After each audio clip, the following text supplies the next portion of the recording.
कोई तो है जिसने बेहोशी की हालत में मेरे साथ गंदा काम किया है।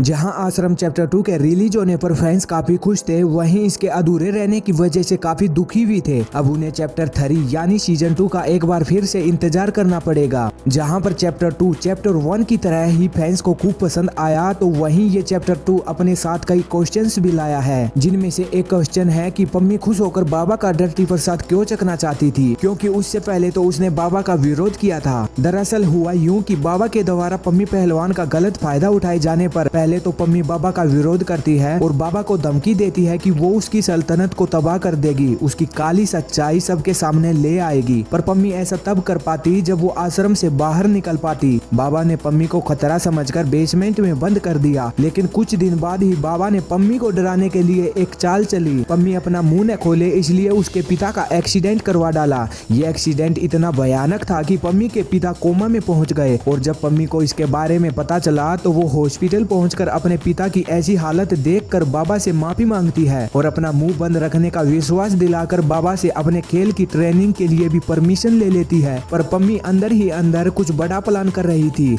उसने पहले जॉगिंग के बहाने आश्रम से बाहर जाने का रास्ता और ल्यूज सिक्योरिटी के साथ हर छोटी चीज का मुआयना किया। पम्मी ने आश्रम से भागने के लिए एक रास्ता भी चुन लिया था और तैयारियां भी कर ली थी। बस एक काम बचा था, वो था बाबा का विश्वास जीतना, जिसके लिए पम्मी भक्ति के तौर पर बाबा के इर्द गिर्द घूमने लगी। जिसके बाद बाबा को लगा कि पम्मी अब बदल गई है और एक दिन पम्मी ने खुशी से बाबा से अपने फाइनल मैच से पहले उनका डर्टी प्रसाद चखने को कहा। अब ये सुनकर साथ में पम्मी की खुशी देखकर बाबा को लगा कि पम्मी अब बबीता जैसी बन गई है, जिसे उसका प्रसाद सबसे ज्यादा स्वादिष्ट लगा। पर असल में इसके पीछे पम्मी का प्लान था कि वो प्रसाद लेने के बहाने बाबा के पास तो जाएगी, लेकिन सैकड़ों लड़कियों की जिंदगी तबाह करने वाले बाबा को मौत के घाट उतारे बिना वापिस नहीं आएगी। इसलिए पम्मी तैयारी करके रात को बाबा के पास जाती है। पर बीच में ही बाबा के खास आदमी ने उसे रोक कर बताया कि अभी मीटिंग चल रही है, अभी उसका मिलना नहीं हो पाएगा और पम्मी को बाबा को मारने का प्लान कैंसिल करना पड़ा। पर रात को मीटिंग खत्म होने पर बाबा के आदमी पम्मी को बुलाने गए तो पम्मी ने वो प्लान पहले ही चेंज कर लिया था। उसका दूसरा प्लान वार्डन को मारकर भाग जाना था। पर वार्डन को मारने के बाद उसी टाइम बाबा के भेजे हुए आदमी भी वहाँ आ जाते हैं, जिन्हें ठोक कर पम्मी आश्रम से फाइनली भाग जाती है। गाइज, अब आपको आंसर मिल गया होगा पम्मी क्यों खुश होकर बाबा का डर्टी प्रसाद चखना चाहती थी। अब प्लीज वीडियो को लाइक जरूर कर देना